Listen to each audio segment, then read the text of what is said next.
The Forgotten Souls of Searchlight. 315 abandoned lives in the Nevada desert. There is a particular kind of loneliness that exists in the desert. Not the loneliness of cities or the loneliness of loss. This is the loneliness of empty space, of silence, of land that stretches so far in every direction that it makes you understand how easy it would be to simply disappear into all that nothingness and never be found. In the summer of 2025, someone took advantage of that isolation. In a stretch of desert about an hour south of Las Vegas, near a fading old mining town called Searchlight, someone abandoned over 300 human souls. Not bodies, not people, just what remained after fire had reduced them to ash and bone fragments, left in piles, scattered across the sand, forgotten. This is the story of the forgotten souls of Searchlight. Let me tell you about the geography first, because it matters. Searchlight sits at a lonely crossroads where U.S. Route 95 intersects with Nevada State Route 164, roughly 60 miles south of Las Vegas. The town has a population of around 445 people, mostly retirees drawn to this quiet corner of the Mojave Desert. It's the kind of place where the summer heat exceeds 100 degrees and the silence at night is absolute. The town once thrived as a gold mining boomtown. Between 1907 and 1910, the mines produced $7 million in gold. For a brief moment, Searchlight was more populated than Las Vegas. But the gold ran out. By 1927, the population had dropped to just 50.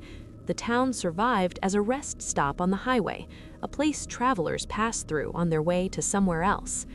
The desert around Searchlight is managed by the Bureau of Land Management, the federal agency responsible for vast stretches of public land across the American West. This is open desert, accessible to anyone, technically owned by all of us collectively as American citizens, but functionally owned by no one. It's the kind of place where people occasionally scatter the ashes of loved ones, where dirt roads lead to nowhere in particular, where you can drive for miles without seeing another human being. On July 28, 2025, someone was out in that desert. We don't know why. The person's identity has been kept private, which makes sense given what they found. Maybe they were exploring. Maybe they were looking for something. Maybe they just needed to be alone for a while, needed to get away from the noise and the crowds of the city, needed to feel that particular kind of silence that only exists in places this empty. What they found instead were piles of human remains. Not one, not two, more than 100 scattered across the desert floor near a dirt road. The person contacted local news station KLAS, which began investigating.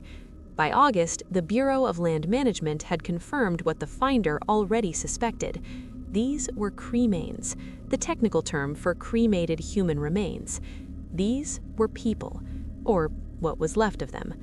The investigation continued. As authorities searched the area more thoroughly, they discovered a second dump site not far from the first. The number of piles grew. When representatives from Palm mortuaries and cemeteries finally went out to recover the remains in late October, they counted 315 separate piles. Think about that number for a moment. 315. That's not a handful of forgotten urns. That's not a few scattered ashes from private memorial services.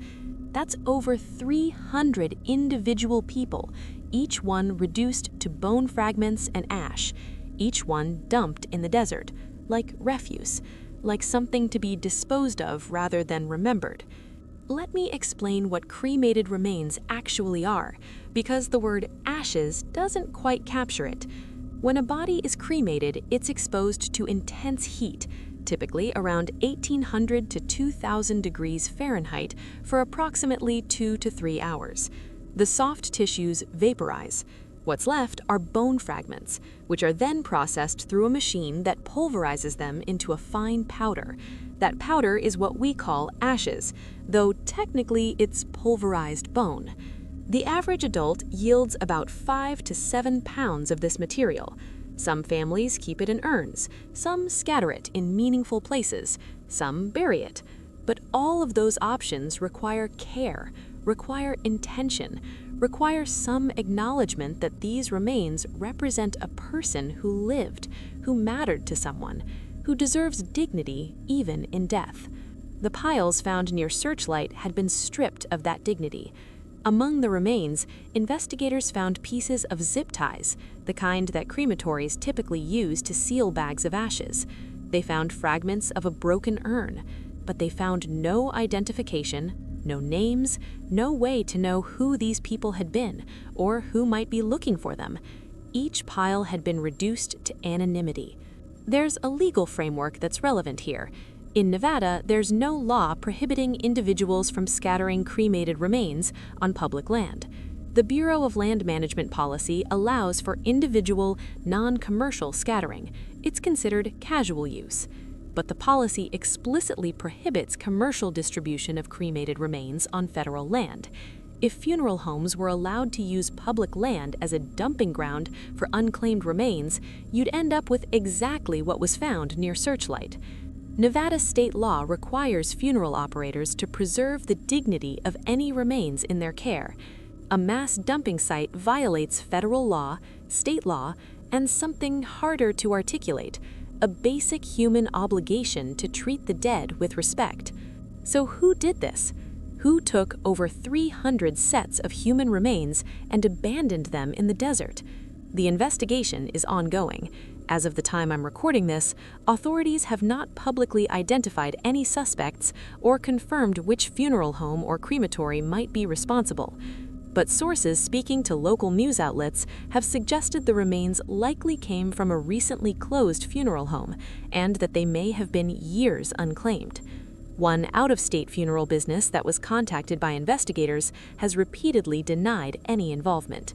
The phrase "years unclaimed" is important. In the funeral industry, unclaimed remains are a persistent problem. Sometimes a person dies with no family or friends. Sometimes families can't afford cremation costs. Sometimes disputes prevent action. The remains sit in storage at the funeral home month after month, year after year. Funeral homes must hold on to these remains by law, but storage costs money, and if a business struggles or closes, those unclaimed remains become someone else's problem. In this case, rather than transferring the remains properly, someone made a different choice. They loaded over 300 sets of remains into a vehicle, drove them to the desert, and left them there. Multiple trips, multiple hours. This wasn't spontaneous. This was planned, deliberate, and demonstrated either profound ignorance or calculated willingness to break the law. Selena DeLulo, the president of Palm Mortuaries and Cemeteries, spoke about the discovery when her company was brought in to recover the remains. She told reporters, "I think most of us just felt like, what a shame." Her company carefully collected each of the 315 piles, placing them into individual bags and urns. The process took time. It required care. It required treating these remains with the respect they should have received from the beginning. The remains have been placed in a crypt at one of Palm's cemeteries in southern Nevada. This gives the deceased a permanent resting place, ensures they won't be lost again, and provides a location where family members might someday find them if they're searching. But here's the heartbreaking reality. Only 3 of the 315 piles have been identified. For the other 312, there are no names, no dates of birth or death, no information about who they were, what their lives looked like, whether anyone loved them, whether anyone is still wondering what happened to their ashes. Think about what that means. Over 300 people who died, whose bodies were cremated, whose remains ended up in storage somewhere, and who were then abandoned so completely that we don't even know their names. These weren't homeless individuals who died on the streets with no identification. These were people who, at some point, had been brought to a funeral home or crematory by someone, a family member, a social worker, a hospital, someone. There were records once, there were names, but somewhere along the line, those connections were severed. The remains became separated from their identities. They became anonymous. They became forgettable.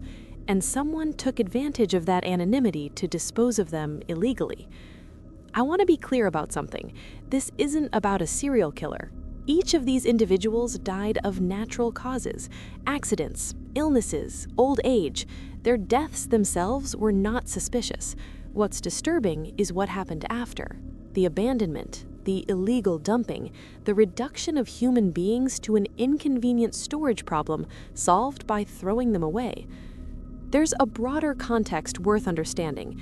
The funeral industry in Nevada has faced scrutiny in recent years. When funeral homes shut down suddenly, questions arise. What happens to the remains in their care? Who takes responsibility? These questions have legal answers, procedures that should be followed, but they also reveal vulnerabilities, moments when things can go wrong. I keep coming back to the landscape. The desert near Searchlight is beautiful in its own harsh way. The sky at night, far from city lights, reveals stars in numbers that city dwellers never see. The silence is profound. The air is clean. It's the kind of place where you can understand why someone might want their ashes scattered, might want to become part of this vastness, might want to return to the earth in a location unspoiled by human development. But that requires choice. It requires intention. It requires someone who loved you deciding that this place held meaning, that your connection to it was strong enough to make it your final resting place. The people whose remains were dumped near Searchlight didn't choose this. Their families, if they have families, didn't choose this. This wasn't a memorial. This wasn't a ceremony. This was abandonment. And there's a violence in that abandonment, even if it's not physical violence, even if no one was hurt in the traditional sense. It's the violence of erasure, of treating human beings as though they're disposable, as though their deaths matter so little that their remains can be thrown away like trash. The Bureau of Land Management investigation continues. They're working with the Las Vegas Metropolitan Police Department to determine who was responsible. They're examining records from funeral homes that have closed or faced regulatory problems. They're following leads. But investigations take time, and proving who specifically dumped the remains and which business they came from requires documentation, evidence, witnesses who are willing to talk. It's not simple. It may never be conclusively resolved. In the meantime, 312 people remain unidentified. Their ashes sit in urns in a crypt, waiting for names that may never be attached to them. If you're someone who has been searching for a loved one's remains, someone who paid for cremation years ago and never received the ashes, someone who lost track of what happened after a family member died, it might be worth reaching out to Palm mortuaries and cemeteries. It might be worth checking whether your person could be among the forgotten souls of Searchlight.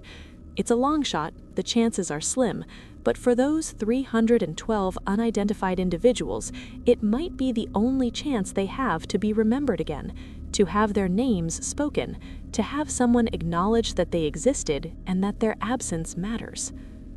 There's something profoundly unsettling about this story that goes beyond the specific crime. It speaks to deeper fears about what happens when we die, about whether we'll be remembered, about whether the people we leave behind will honor our memory or forget us. Most of us imagine that our deaths will mean something to someone. We picture funerals with mourners, graves that will be visited, stories told about us after we're gone.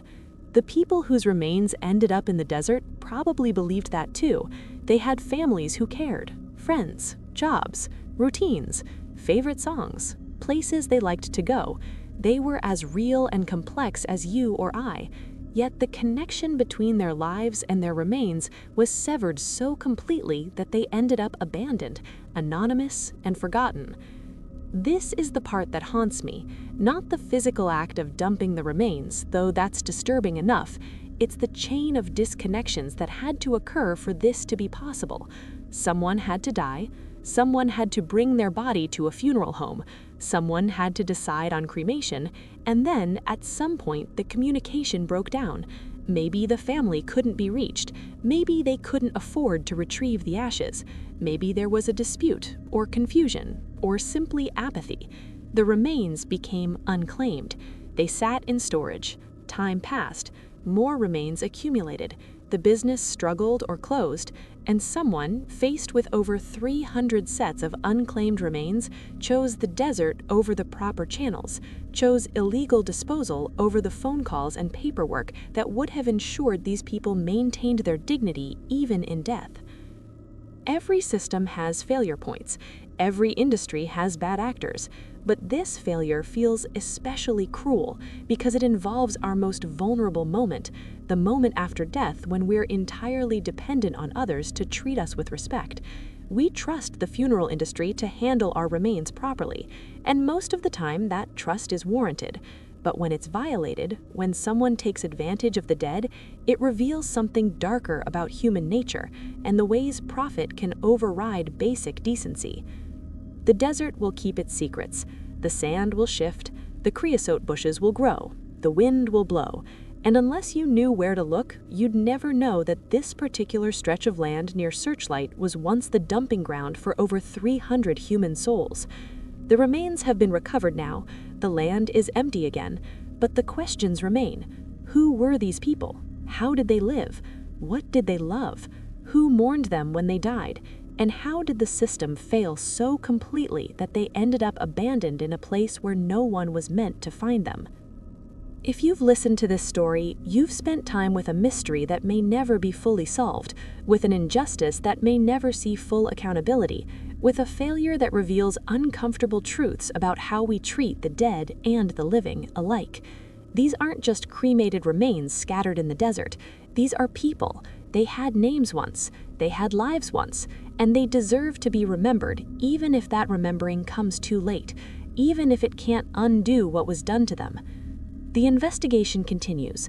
The Bureau of Land Management is still working to determine who was responsible for the illegal dumping. If you have any information about this case, if you worked in the funeral industry in the Las Vegas area and have knowledge that might help identify the source of these remains, you can contact the Bureau of Land Management or the Las Vegas Metropolitan Police Department. Your information, however small it might seem, could help bring answers to families who are still wondering what happened to their loved ones. Thank you for listening to this story with the care and attention it deserves. If you found this exploration of a recent mystery compelling, I'd appreciate it if you'd take a moment to like this video and subscribe to the channel. There are more stories waiting to be told, more mysteries that need attention, more voices that deserve to be heard. I'll be here to share them with you, always with respect for the truth and compassion for those who suffer. Until next time, remember that the dead depend on us to remember them. They depend on us to treat them with dignity. They depend on us to ensure that their final resting places are chosen with care, not determined by convenience or cost or callousness. The forgotten souls of Searchlight remind us of what happens when that obligation is ignored. May they rest in peace, and may they, at last, be remembered.